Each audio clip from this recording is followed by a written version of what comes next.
नमस्कार। इस वीडियो में हम बीए ऑनर्स हिंदी सेमेस्टर 6 के विषय अस्मिता मूलक हिंदी साहित्य में संकलित सीता रत्नमाला जी की जो आत्मकथा है जंगल से आगे, इसका विश्लेषण करने वाले हैं। इसका सारांश मैं आपको बताऊंगा। इसका एक अंश आपके पाठ्यक्रम में संकलित है, पृष्ठ संख्या 57 से लेकर 70 तक। तो उसका सारांश और विश्लेषण मैं आपको इस वीडियो में बताने वाला हूँ। तो आइए वीडियो को शुरू करते हैं। एक आदिवासी लड़की पहली बार स्कूल पहुंचती है। जूते पहनना उसे बेड़ियों जैसा लगता है। अंग्रेजी के शब्द समझ नहीं आते और बाकी लड़कियां उसका मजाक उड़ाती है। लेकिन कक्षा में बैठकर उसका मन जंगल में भटकता रहता है। पेड़ की आवाज, बारिश की खुशबू और आदिवासी गीतों में। सीता रत्नमाला की रचना जंगल से आगे केवल एक आत्मकथा नहीं, बल्कि आदिवासी अस्मिता और सभ्य समाज की संवेदनहीनता पर बड़ा सवाल करती है। क्या सच में सभ्यता वही है जो जंगल से दूर है? आइए हम इस आत्मकथा का जो अंश हमारे पाठ्यक्रम में संकलित है उसका संक्षिप्त सारांश आपको बताते हैं। जंगल से आगे का यह अंश आदिवासी जीवन, आधुनिक शिक्षा व्यवस्था, सांस्कृतिक संघर्ष और एक बालिका की मानसिक यात्रा का अत्यंत मार्मिक चित्रण प्रस्तुत करता है। इसमें लेखिका सीता रत्नमाला अपने छात्रावास और स्कूल के प्रारंभिक अनुभवों को आत्मकथात्मक शैली में व्यक्त करती है। यह केवल एक लड़की की कहानी नहीं, बल्कि उस पूरे आदिवासी समाज की पीड़ा और संघर्ष का दस्तावेज है, जिसे मुख्य धारा की दुनिया में स्वयं को ढालने के लिए अपनी जड़ों से संघर्ष करना पड़ता है।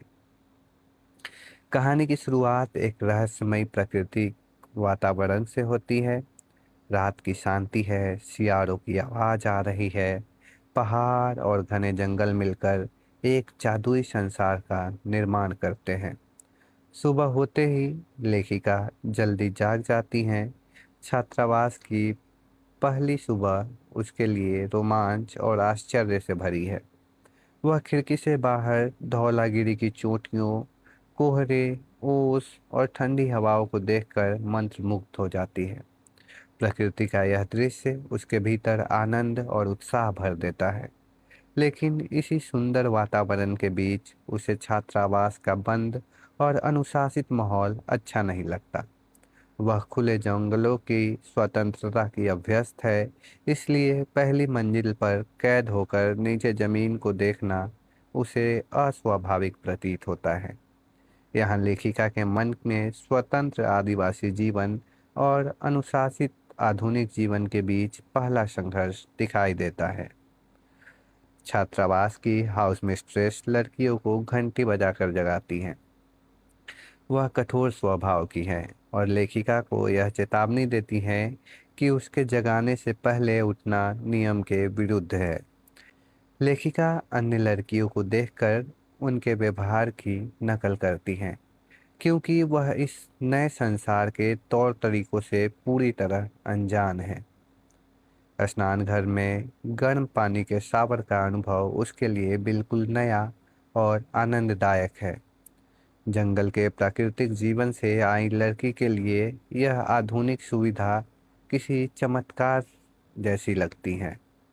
लेकिन भोजन कक्ष में वह स्वयं को असहज महसूस करती है। टेबल कुर्सी पर बैठकर खाना, चम्मच कांटे का प्रयोग करना, सब कुछ उसके लिए नया है। दूसरी लड़कियां उसका मजाक उड़ाती हैं और वह अपने भीतर हीनता अनुभव करती है। यह भाग आदिवासी लड़की के सभ्य कहे जाने वाले समाज में प्रवेश के दौरान होने वाले सांस्कृतिक अपमान को उजागर करता है। इसके बाद के प्रसंग में हाउस मिस्ट्रेस उसे जूता पहनने का आदेश देती हैं।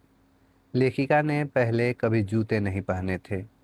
जूते उसे बेड़ियों जैसे लगते हैं, क्योंकि वे उसके पैरों की स्वाभाविक स्वतंत्रता को रोकते हैं। यहीं उसकी मुलाकात माया से होती है। माया दयालु, सही, सहानुभूतिशील और मददगार लड़की है। वह लेखिका को सही तरीके से जूते पहनना सिखाती हैं और हाउस मिस्ट्रेस मिस डेवाज के कठोर स्वभाव के बारे में बताती हैं। माया पहली ऐसी लड़की है जो उससे सामान्य और अपनत्वपूर्ण व्यवहार करती है, इसलिए लेखिका को उससे भावनात्मक सहारा मिलता है। यहाँ माया मित्रता, सहानुभूति और मानवीय संवेदनाओं का प्रतीक बनकर उभरती है। लेखिका पहली बार कक्षा में पहुंचती है जहां उससे उम्र में बहुत छोटी बच्चियां पढ़ रही होती हैं। यह स्थिति उसे शर्म और अपमान से भर देती है। टीचर उसे चित्रों और शब्दों वाले कार्ड दिखाकर अंग्रेजी सिखाने का प्रयास करती हैं। कुत्ता, आदमी, गेंद, लड़की जैसे शब्दों को पहचानने के लिए वह संघर्ष करती हैं। समस्या केवल अक्षरों की नहीं बल्कि भाषा, संस्कृति और अनुभव की भी है। जंगल में पली बढ़ी लड़की के लिए लिखित शब्दों और प्रतीकों की दुनिया बिल्कुल अपरिचित थी। वह शब्दों को वास्तविक जीवन से जोड़ नहीं पा रही थी। टीचर अधीर हो जाती हैं और उसकी धीमी सीखने की क्षमता को उसकी कमजोरी समझती हैं। लेकिन लेखिका के भीतर जंगल की स्मृतियाँ, पेड़ों की आवाज़, कुल्हाड़ी की चोट और आदिवासी स्त्रियों के श्रम गीत गूंज रहे होते हैं। यह भाग आधुनिक शिक्षा व्यवस्था की सीमाओं को उजागर करता है, जो आदिवासी बच्चों को सांस्कृतिक पृष्ठभूमि को समझाने में असफल रहती हैं।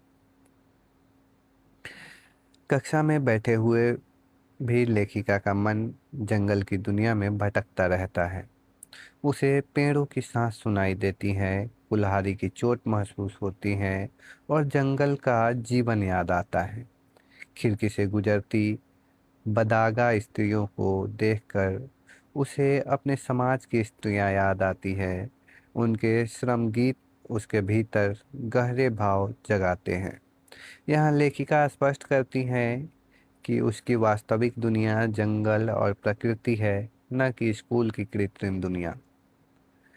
दोपहर में लड़कियां हॉकी खेलने जाती है। लेखिका पहली बार हॉकी देखती है। जूतों की वजह से वह ठीक से दौड़ नहीं पाती। अंततः वह जूते उतार देती है और नंगे पैर हिरन की तरह तेज दौड़ने लगती है। वह गलती से अपनी ही टीम के खिलाफ गोल कर देती हैं, जिससे लड़कियां उससे नाराज हो जाती हैं। लेकिन खेल शिक्षिका मिस ब्रोमली उसका समर्थन करती है और कहती है कि हर किसी को खेल सीखने का अधिकार है। धीरे धीरे लेखिका खेल का आनंद लेने लगती है और उसमें शामिल हो जाती है। पर खेल खत्म होते ही बाकी लड़कियां उसे फिर अकेला छोड़ देती हैं। इससे वह गहरे दुख और अकेलेपन का अनुभव करती है। यह प्रसंग दर्शाता है कि मुख्यधारा का समाज आदिवासी व्यक्ति को अस्थायी रूप से स्वीकार तो कर सकता है, पर पूरी तरह अपनाने में हिचकिचाता है। खेल के दौरान उसका एक जूता खो जाता है। माया घबराकर उसे ढूंढने लगती है क्योंकि मिस देवाज के दंड का डर उसके मन में बैठा हुआ है। लेखिका को जूते से लगाव नहीं है, लेकिन माया के व्यवहार से स्पष्ट होता है कि छात्रावास में अनुशासन और भय का कठोर वातावरण है। यह प्रसंग स्कूल व्यवस्था के भीतर छिपे दमन और हिंसा को उजागर करता है। इस प्रकार हम निष्कर्षतः कहें तो इस आत्मकथा का यह अंश एक आदिवासी लड़की की आधुनिक शिक्षा और सभ्यता की दुनिया में प्रवेश की संघर्षपूर्ण यात्रा को प्रस्तुत करता है।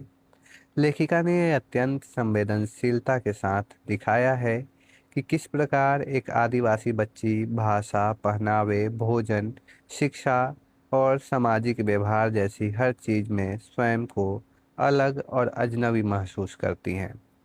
कहानी में प्रकृति और जंगल स्वतंत्रता, आत्मीयता और वास्तविक जीवन के प्रतीक है, जबकि स्कूल और छात्रावास अनुशासन, दमन और कृत्रिम सभ्यता के प्रतीक बनकर सामने आते हैं। साथ ही माया और मिस ब्रोमली जैसे पात्र यह संकेत देते हैं कि सहनशीलता और सहानुभूति के माध्यम से इस दूरी को कम किया जा सकता है। इस प्रकार जंगल से आगे केवल एक आत्मकथा नहीं, बल्कि आदिवासी अस्मिता, सांस्कृतिक संघर्ष, शिक्षा व्यवस्था आदि की विफलता और मानवीय संवेदनाओं का गहरा दस्तावेज है। तो यह था इसका संक्षिप्त सारांश। आशा करता हूँ कि आप इसके मूल विषय को समझ पा रहे होंगे। तो मिलते हैं अगली वीडियो में। धन्यवाद।